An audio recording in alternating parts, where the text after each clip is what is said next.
ഇതെന്താ ഇവിടെ? പാടില്ലേ? ഈ ഭാഗത്ത് നിരോധനം വല്ലതും ഉണ്ടോ? രാവിലെ തന്നെ ഉടക്കാണല്ലോ. ഇതെന്റെ പ്രോപ്പർട്ടിയാ. ഒരു വീട് വെക്കാൻ പോകുന്നു. 2 നില വേണമെന്ന് ഉദ്ദേശിക്കുന്നത്. സന്തോഷം. അപ്പോ ഇനി ഈ വഴി കൂടി നടക്കാൻ പറ്റാതാവും. ഇതാണ് ഞാൻ പറഞ്ഞത്. ഇത്രയും ഹ്യൂമർ സെൻസ് ഉള്ള ഒരു പെൺകുട്ടിയെ ഞാൻ ഇതുവരെ കണ്ടിട്ടില്ലെന്ന്. എന്താ പേര്? അറിഞ്ഞിട്ട് പ്രയോജനം ഉണ്ടെന്ന് തോന്നുന്നില്ല. പ്രയോജനത്തിനൊന്നുമല്ല.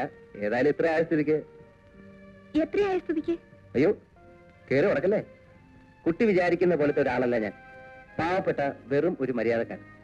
പരിചയപ്പെട്ട സ്ഥിതിക്ക് പേരറിയാലോ എന്ന് വിചാരിച്ചു. അത്രേ ഉള്ളൂ. ഞാൻ അനിത. നല്ല സ്റ്റൈലം പേര്. പോട്ടെ, സമയമായി. ഒരു മിനിറ്റ്. അല്ല, എവിടാ വർക്ക് ചെയ്യുന്നെന്ന് പറഞ്ഞേ? പറഞ്ഞില്ലല്ലോ. അല്ല, എവിടാ വർക്ക് ചെയ്യുന്നത്? അൽഹുത്തമ സ്കൂളിൽ ടീച്ചറാ. ഇവിടെ ഇംഗ്ലീഷ് മീഡിയം സ്കൂളിൽ. അയ്യോ, എന്റെ ചേച്ചിയുടെ 2 പിള്ളേരെ എവിടെ പഠിക്കുന്നത്? ആണോ? ഏത് ക്ലാസ്സിൽ? പിന്നെ 3rd മൂത്തവള് മിനി, 2nd രണ്ടാമത്തെ ദിവ്യ. രണ്ടും എന്റെ ക്ലാസ്സാ. പോട്ടെ, നേരം വൈകി. അല്ല, വീട്ടിൽ നിന്ന് വിളമ്പരം നടന്നാ വന്ന്? ഈ പ്രായത്തിലല്ലാതെ എപ്പോഴാ നടക്കുക? ആരായാലും എനിക്കറിയില്ല. അറിയാത്തവർ തമ്മിൽ സംസാരിച്ചല്ലോ. വഴി ചോദിച്ചതാ.